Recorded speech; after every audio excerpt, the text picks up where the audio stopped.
actually the solitary bees are quite active here at the moment. So if there's one thing I would recommend from a pollinator point of view, we're going to look at honeybees later, but solitary bees are 125 times more effective at pollinating than honeybees, but honeybees get all the credit. So yeah, these are mason bees, and they're I think every garden should have one of these. Should we I was going to say, if anybody, who maybe isn't on a farm as such, could they have this in their garden to help bees? Yeah, absolutely. How do you get bees to go into there? Do they just find it naturally? Yeah, so they're looking for specific cavity size, so little holes, typically about 8 mil. But you get different species. These ones are mason bees. But if you look over here, we've had leafcutter bees in the previous year. So part of what we're doing is around how we can encourage pubs as well to engage more with nature and become more positive for nature. So, things like one of the things we've done is around beer mats, like a point of sale. Like typically a beer mat might last 6 weeks, get soggy and go in the bin. But actually with solitary bee hotels, these in pub gardens, they're functional for biodiversity. Yeah. And they'll last longer than they'll last 5 years or so, and these are observation hotels, so you can open them up, have a look and see what's going on. Amazing. Solitary bees don't sting either, so they're a perfect thing to have in. Did you say they were leaf cutter bees? Yeah, these Why ones. are they called leaf cutters? Because they will literally cut little bites out of leaves, and now you'll see them flying, carrying leaves. Oh, that's so cool! Like ants carry them on the back. Yeah. Like not a bumblebee, but a bee. You'll go, oh my god, there's a flying leaf, and it literally is. Amazing. And they'll create these little chambers. Inside that chamber, they'll pack it full of pollen, little dab of nectar in an egg, seal that up, and then they only live for a year. So once they've done their thing, they'll die, and then the next year, these guys will emerge, do the same thing, come back, and that's the cycle of the solitary bee life. Oh, I love it. So, but yeah, it's a great way to sort of make a space for nature. And you could, if you don't have any room, you just need a wall. Yeah. And Look at them all. They're quite small, aren't they? Yeah. Like little bees. Because I think quite a lot of people see a bee like this and they instantly think wasp, and they panic, and they're like, oh my goodness, get it out. But actually, they're really sweet. They are very cute, and what they'll do is they'll guard their tubes as well. So they'll pick the best tubes, and they'll sit there and stop any other bee from coming in. I love it. But like I say, really, really important pollinators. Yeah. So yeah, you could literally just set this up yourself. Yeah. Yeah. I know what I'm getting when I get home. And you can do it yourself. Literally, it's just drilling holes in a log, or stacks of bamboo tubes. But just little tiny things like that make a difference. This is our Chelsea garden. So we were at the Chelsea Flower Show 2018 and 2019. We bought the Chelsea Flower Show garden. This was in the artisan garden sections. We won a silver and brought it back to the farm. So that's amazing. Now part of the farm. And this is our garnish garden. So this is experimenting with herbs that you can use to garnish your gin with, because you don't need to import oranges and lemons just to slice up, put on the top of your drink and throw in the bin. You can actually grow flavour, and it's regenerative. Wow. So this is our second botanical garden. This is a microcosm of what's down the bottom. These are basically growing beds for flavour. So here we've got the example I was talking about earlier around citrus. So a lemon balm, lemon thyme, and lemon verbena. Now I would say people have probably usually heard of those two, but I've never heard of the lemon verbena at all. Give that a rub and a sniff. There's two there, yeah. Oh, I didn't even need to already. Okay, that is. Oh my gosh. That literally smells like a lemon bath bomb. Yeah, it does. Like straight away, doesn't it? Lemon sherbet. Yeah. That's it. Yeah. So you get different kind of flavours. So so if you give that one a scrunch and a sniff, this is a real herbaceous lemony flavour. So lemon is not just lemon. There are different kind of tones of lemon. Thank you. It is amazing, isn't it? That. See, I think that one's nicer. Yeah. I think that one's kind of fresher. I'm trying to think what this one smells like. It's almost like that one's really sherbety and that one isn't. This one's really strong. The this one. The verbena. The lemon verbena. Yeah. Yeah. And then yeah, this is lemon thyme as well. Okay. So it's, again, it's slightly saltier when it's distilled, but it has an intense herbaceous lemon note. So when you put those three together, that's the backbone of our lemon barn gin. That's amazing, isn't it? How three different kind of, how there's different tones of lemon. Yeah. I mean, I know You that just sounds no, you stupid, do. You doesn't think it? like lemon flavour, and you just think you instantly go to kind of one thought, but Just like this actual- is like yeah. almost different levels. But this is the, you know, we can do this when you craft with flavour, with real flavours. Yeah. I mean, it's not uncommon for the gin industry to get some alcohol and put some flavourings in it and sell it as gin. That's not what we do. We believe real tastes better, and it's hard work doing it this way. We have a saying, craft is graft, and it means growing real ingredients Yeah. and distilling them properly with Yeah. the It's best so equipment. lovely. It smells so fresh, Yeah, it does. doesn't it? Makes me want a gin. So also, yeah, the lemon verbena is in our London Dry, as is the lavender, which is at the end of this bed, and also Angelica, which is this plant over here. Again, it was one of the backbones to a gin, is Angelica. Yeah. But amazing plant for pollinators. So it grows to about 1.8 metres high. When it's in flower, it's full of invertebrates. We have sedge warblers coming out to feed on all the pollinators that are feasting on Angelica. So letting some go to flower and harvesting the root, you know, Yeah. we can turn a monoculture of grassland into a market garden style of growing with lavender and thyme and Angelica, which is, you know, really good for wildlife. Amazing. Cool. I know, I can't stop smelling it. It's that one. That one. Yeah, That it's just seems so like. Delicious. Cool. Right, let's get you in bee suits. Oh, so we're just Okay. about to do some beekeeping. This is going to be one of our Boots versus Heels challenges. So Well. let's hope I can get back on the leaderboard because I'm not doing that well. I'm so excited for this. Really, really passionate about bees, and I'm hoping that I'm as excited when I get in there, not afraid. Not coming sprinting out with them, So mobbing yeah, you. all I can say, Bex, is good luck for the bee challenge. So we're now going to go into the apiary. So an apiary is where we keep bees. It's come from the Latin name Apis mellifera, which is the honeybee. So an apiary is where our hives are. So in order to enter the hives, we need to let them know we're coming, and we tend to do that with smoke. So your first challenge is to light your smoker. The second is to keep it lit throughout the inspection. If you let your smoker go out, you fail, unfortunately. Oh no. So, So how do we just? so if you pop on the ground, and you can share your lighter. There we go, and we'll let those burn Yeah. for a bit.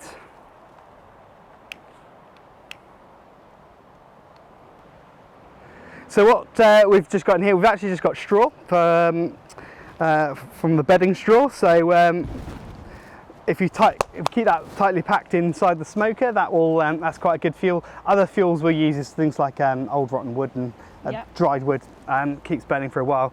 So next thing is if we pop your lids on, Yeah. and then use the bellows Yeah. and to keep that smoking. That's it. Keep pumping, and that'll keep the heat going inside. So the first thing we're going to do is smoke the entrance to the hive, Okay. and that lets them know that we're coming. So that's, Should we just? yeah, a couple of puffs at the entrance, and then that gives us that lets them know. What it actually does in the wild is they think it's a forest fire, Right. and it basically they want to move out, set up a colony as well. So they'll be filling up with honey, and they're too busy filling up with honey, thinking they've got to move their stores Yeah. to think about stinging. So that's what we want to do. So you'll start to see them all starting to feed. The other thing we're going to do is to smoke the top of the hive as well. Okay. Oh my goodness. There we So go. we're just gonna smoke it, yeah? Yeah. So we're just going to crack open the lid and have a little look Whoa. what's going on inside There's a the lot hive. of them. There you go. I mean, do we smoke them or we just? Yeah, give them a little smoke. Just let them know that we're coming. That's it. Just let the smoke sort of waft over the top. Yeah. So right, what we've got in here, this is a British national hive. Yeah. The bottom deep box is a brood box. The shallow box on top is a super. This is effectively the engine of the hive where the queen is laying, and they'll use wax and honey as an insulator around the brood, so they tend to store above. Inside the hives you have these wax frames, and you'll see that you've got this foundation, and this is what we put in. So in the wild they'll pull it out in lots of sort of wiggly shapes, in waves of wax, and here we want to get them to store things in the way that we want, so in a square box. So what you can see here, they've actually started to ink the wax here, but this is the foundation, and then they start drawing out honeycomb wax from the foundation. Amazing. So what does this honey get used for? So this is added post distillation to our honeybee gin, which is a floral citrus gin, and 5% of that bottle is honey from our farm, wow, look at them and all. from local farms. So what you can see here is they've drawn out, and this is actually a really nice frame. So this is the wax foundation that we put in. That white is the fresh wax that they've put on, and they're drawing it out. And these cells, the honeycomb, are cells, they're storage vessels. Yeah. And in the bottom, they can choose to put in eggs, they can put in pollen, they can put in nectar, which is honey, and so they're storing their food and their brood inside these cells. Amazing. So can you see the honey glistening at the bottom? Yeah. Yeah. What you can also see here is, in fact, this is another challenge for you. Can you tell the difference between a male and a female on That one here? a male, that big one there. Good job. And yes. the little ones are the females. Hey, get you. So absolutely right. So these little ones are the worker bees. These are all female. So the females do all the work? Do you know what? You're quite close there. I mean, it is contested, but you're right. The females do all the hard work. The males are just is sperm on wings, and their role is to mate with the queen, and once they've mated, they die. And Do they only mate with the queen? correct, yeah. Oh. And so they'll go on mating flights where they basically there's like a tornado of males following the queen. When the male actually mates, its penis breaks off with this audible snap. Oh my god. And yeah, the queen will then be inseminated, and the queen will last, you know, can live up to 6 years. Most fertile within the first sort of 2 to 3 years, yeah, and once the males, if they haven't mated and they're still in the hives, the females will bite the wings off the males and kick them out. So, It's very brutal, isn't it? nature can be quite brutal, yeah. So, would you like to hold some? I would. Yeah, just pop your smokers on the floor. So, I'm holding this wooden thing. yeah, so you're going to hold the edge of the Yeah. frame. Oh my goodness, wow, look at them all. I'm going to give you slightly more here. This one looks like it's got absolutely loads of it. They're actually really nice. They're quite calm, and you know, they're not thinking about stinging, because They're busy. yeah, they're busy. They're Busy filling up. bees. The amount of honey in this one is just unreal. Like it looks like it's dripping out. Yeah, I mean, it will do. So what the bees are doing is they're working together, flapping their wings as an air conditioning system, basically driving water content. So they're foraging on the crops around the farm at the moment. So oilseed rape is a big one, as in the field beans coming out soon. So they're foraging on these crops. They're bringing it back. It comes in about 40% water content. They'll work together to drive it down below 18% water content, and when it's done, when it's so nectar at a low water content is what we call honey. Yeah. They will cap it off. Now I don't know if we've got any capped honey here. No, but that's another full frame. What I'll do is I'll put these back in order, because it's important to put frames back in the right way. Is that because the bees know? Yes. Right. Yeah, and they'll be pulling it out in the shape that they want it to effectively insulate the brood. So They're very clever. they are absolutely fascinating. Things like the waggle dance, it is amazing. So we'll see if we can find one doing a waggle dance. Is that where they kind of like speak to each other for about the like? Do you know? I know what I mean. Like the point certain way, don't they? Yeah, that's right. So if they're, what they'll do is they'll do a little dance and they'll waggle. The the length of the waggle is the distance. Yeah. The angle of the waggle is a compass bearing from orientated towards the sun. So they will travel that that angle for that distance, and they'll also feed a little tiny bit of sample of that nectar to say, right, this is what you're looking for, it's at that distance. See, I remember this specifically angle. from uni, because I did linguistics and learned how to do communication, and I remember we were asking the question of how intelligent animals were to communicate, because obviously we're completely different, aren't we? So I remember that little dance thing, it was like shimmy shimmy. And what's even more incredible is they've done the research that suggests that if you put an object in the way, say it's 3 miles that way, and you put a mountain in the middle, they'll fly around that object, so more than 3 miles, but they've basically pinpointed in their Oh my goodness. in their internal compass where this forage is. So right, feel the weight of this one. This is slightly fuller. I'll try and do this without rubbing bees. Oh god.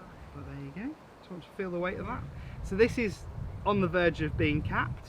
Oh, but my goodness, that is such a difference. Heavy. I can't believe that. So And you can literally see all the honey literally just filling up. I mean, it sounds silly, but to actually see it in with bees in it. And then how would you get it off here?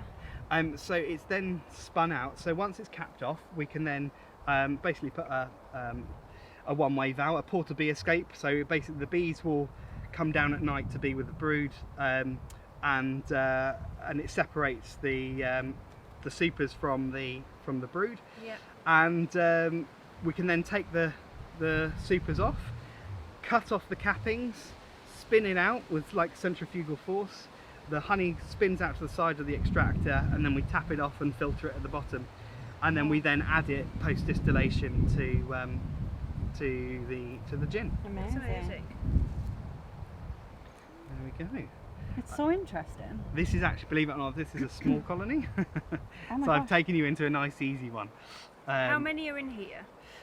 So a colony in the height of the season typically gets up to 50,000 bees. Wow. This is a small one, so you've got about 20,000 bees in here. Still I quite mean, a it's lot. still I know, enough, yeah. isn't it? But yeah, right, we'll have a look and see what's going on in the bottom, and I'll take the super off and see if we can go on a queen hunt. Oh my gosh, they're like everywhere now.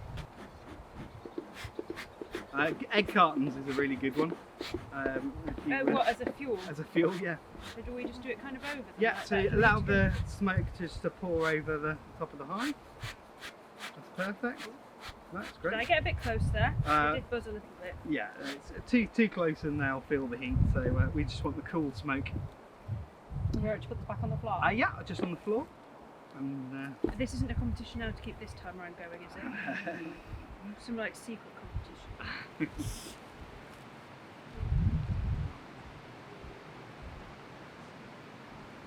so it is swarm season. So one of the things we're looking at this time of year is signs of swarm cells, which I'll show you. Oh gosh, it's a completely Aha! different colour. Oh. Look Oh what we've my got in gosh. here. So this is a queen cell, and so it's a bit of a chicken and egg scenario. So basically you need an egg to create a queen, but you need a queen to lay the egg, but it's the workers that decide whether that egg becomes a queen. So this here is brood, so this is worker brood. This raised bumpy brood here is drone brood. So these are the males. So there's a nice young male that's just emerged. Oh, wow. These fluffy bees are baby bees. Aww. And we might even be able to see one getting born. But yeah, what you see here is a queen cell, and inside a queen cell you might be able to see something called royal jelly. Oh. Okay. Oh, look at that. Oh my goodness. So that is a developing queen. Oh, it looks like a little maggot, doesn't it? Oh, yeah, well they are. They're larvae. So they're insects. So Of course, yeah. yeah. So they, you might be able to see at the base of the frame, these little white larvae. Yeah. So what we're looking for when we're inspecting a colony is, have we got a queen? Are they little babies? Yeah, Oh my goodness. these are developing, so we might be able to see one being born as we go through. Wow. But they basically change from an egg to a grub. Yeah. They seal that grub over, and then that grub turns into a bee and it eats its way out. Amazing. And that's when you get your... So if they decide this is going to be a queen, Yeah. then what happens to the other queen? Well, that's when you get swarming. So when swarming happens, the basically the flying bees and the new queen goes off. Yeah. And that's when you get you see like a rugby ball of bees hanging in a hedge or whatever. But that's because the colony is divided in two. Oh. And it's the colony's way of reproducing. So the colony will naturally want to split in the spring. Yeah. And they'll create a new queen, Mhm. and the flying bees will go off, and that'll leave the brood, the non-flying bees and the baby bees. It's just come out, I think. And those baby bees and the brood and the queen will start a new colony. So it splits. One interesting other thing on here, can you see on the legs of this bee? Oh yeah. Yeah, so that's pollen. So bees need sort of two food sources. They need nectar, which is their sugar, it's the carbohydrate, and they need pollen, which is their protein. And together they mix it to create something called bee bread. Yeah. And that's the food for the baby bees. Oh. So when we're planting for pollinators, we want to have those that are perfect for pollinators because they secrete lots of nectar, so they're good for honey production. But also we need to plant for those that are good for pollen. So things like willows are fantastic in the spring. Hazel is brilliant for pollen, and they'll go and forage just for pollen. Dandelion is really, really good for pollen as well. So it's important to have, when we think about looking after bees, to plant through the season for both pollen and nectar, because together it makes bee bread, and that's what makes a colony develop. Amazing.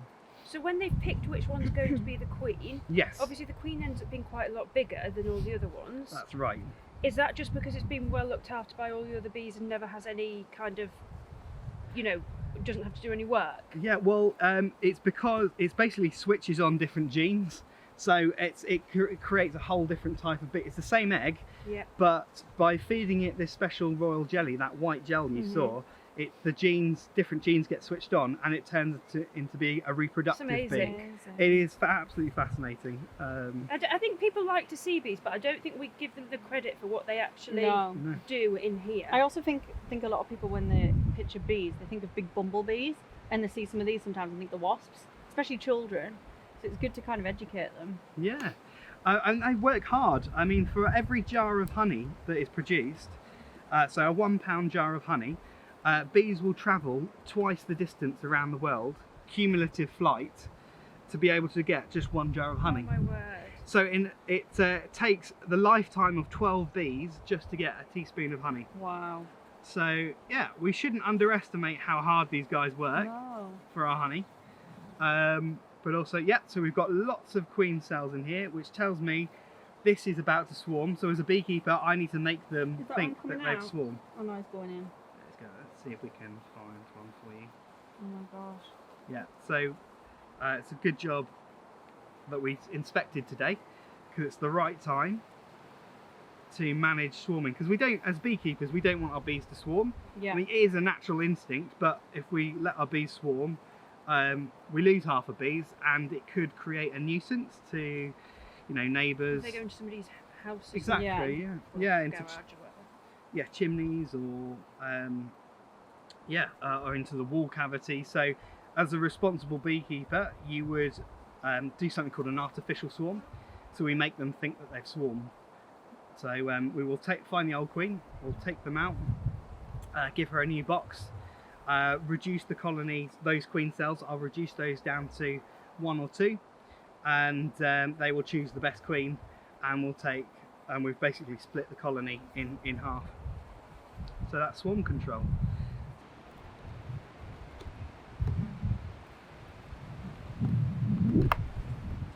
So another thing that's really cool within a beehive, you get different hive products. So So obviously you get your honey.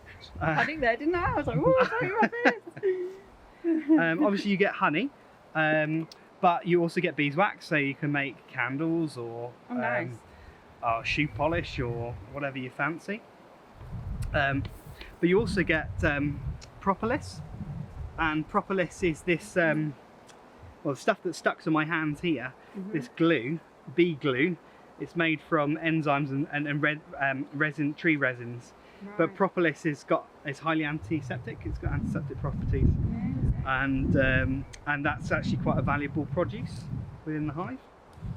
So now this is quite a nice example of capped honey on this one. So we're going to go through here, see if we can find the. So you can see they're bringing in honey here. If I turn it round, they're starting to cap it off. Is this top bit? Yeah. So that means that little cell is full of honey and they're kind of done with it? Correct, yeah. So this stuff is too high a water content to store, so it might ferment. So when they've gone down to sort of 18% water content, they'll cap it off, and that can then store. Well, they harvested honey in the tombs of ancient Egypt 3,000 years ago, and it's good as the day it was made. So yeah, you can. It doesn't really go off. It's once it's been capped. So that little spacer just allows me to move through the colony. So these deep frames here are the brood. Now I'm going to see if I can spot the queen for you.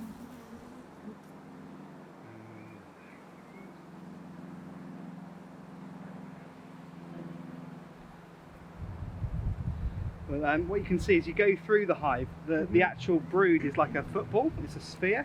And you're basically taking cross sections through that sphere, which is what you're seeing here. So that's the brood covered by. Here we go. We've got some baby bees being born. So if we look at this cell here. Oh my goodness! Gosh. Look, there's one there as well. There's little like feelers coming out. Okay, it's going to start coming out. Further down. Oh wow! So the queen is actually laying 2,000 eggs a day. A day? Oh my word! So, oh my god! Yeah, you can see that. Yeah, you're right. There's another bee coming out below it. There's that one there as well. Do they ever have problems getting themselves out? Because you know when you have chicks and they're trying to get out of an egg, they can sometimes get tired, can't they? But it's not much for them to break through, is it? Just that tiny little layer. No. And you've got nursery bees. So the first job when the bees emerge, they have a job to do straight away, which is as a nurse bee. So they look after the other young bees. So yeah, it might be if they struggle, then they might get some help. But usually, oh look, it's coming out! It's coming out! Usually it can do it. Aww. Oh look.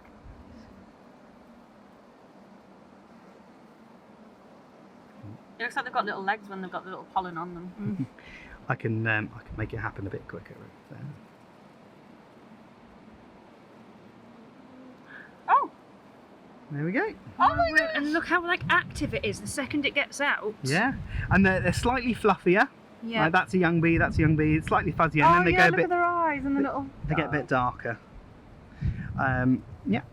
That's Gosh, amazing. how amazing is that? So, but we're still on the hunt for a queen for you, and then we've ticked everything off. We're going to have a look at. Yeah, it looks really easy in there, just very easy to see if it was there. Spot the queen. So yeah, it's a bit of a needle in a haystack. So we're looking for one bee in about 40,000. But there are some tricks to how you look. We should have done our research before we came on the trick, shouldn't we? It's like spot the queen, and I'm like, you're looking right at her. Do you know what I mean? I'm joking, guys.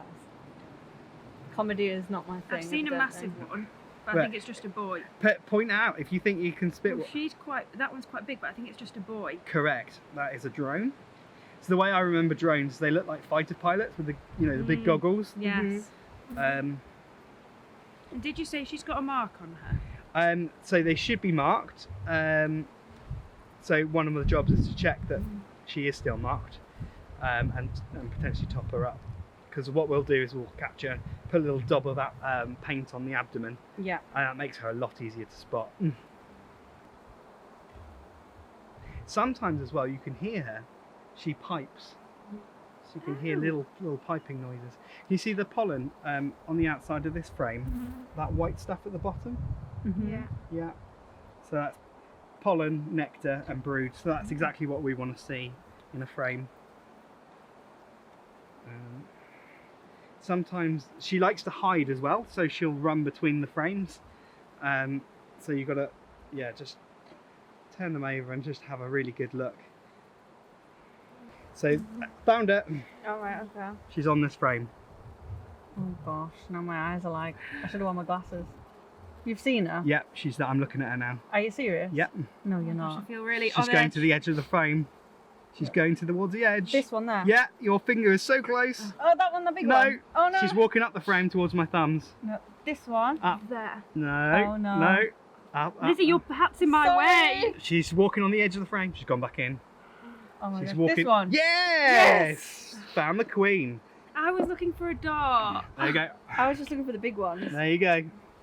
There's the queen. Oh, she's huge. Like, Becca, she's huge. So yeah, I need to remark her. So she's unmarked. But doing a weekly check, I'm looking for eggs, larvae and seal brood. I've seen all of the above and the hive looks really healthy, and I've seen the queen, so this is a really good colony. So you're happy? I'm happy with that. And that's typically what I do every inspection. As a beekeeper, you go in, have I got a laying queen? Yes. Have I got enough stores? Is the brood looking healthy? Do I need to make room? So there you go, there's the queen.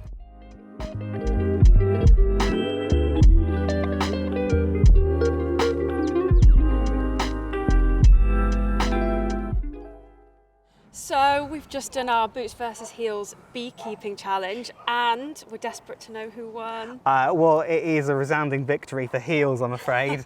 Although, you know, good effort on the smoker. Yeah. You both failed in maintaining it throughout the throughout the inspection, but that's fine. But the key win for today was spotting the queen, and yeah, Lizzie got Heels it. has it. I feel like you need half a point because your smoker was quite good. In the end.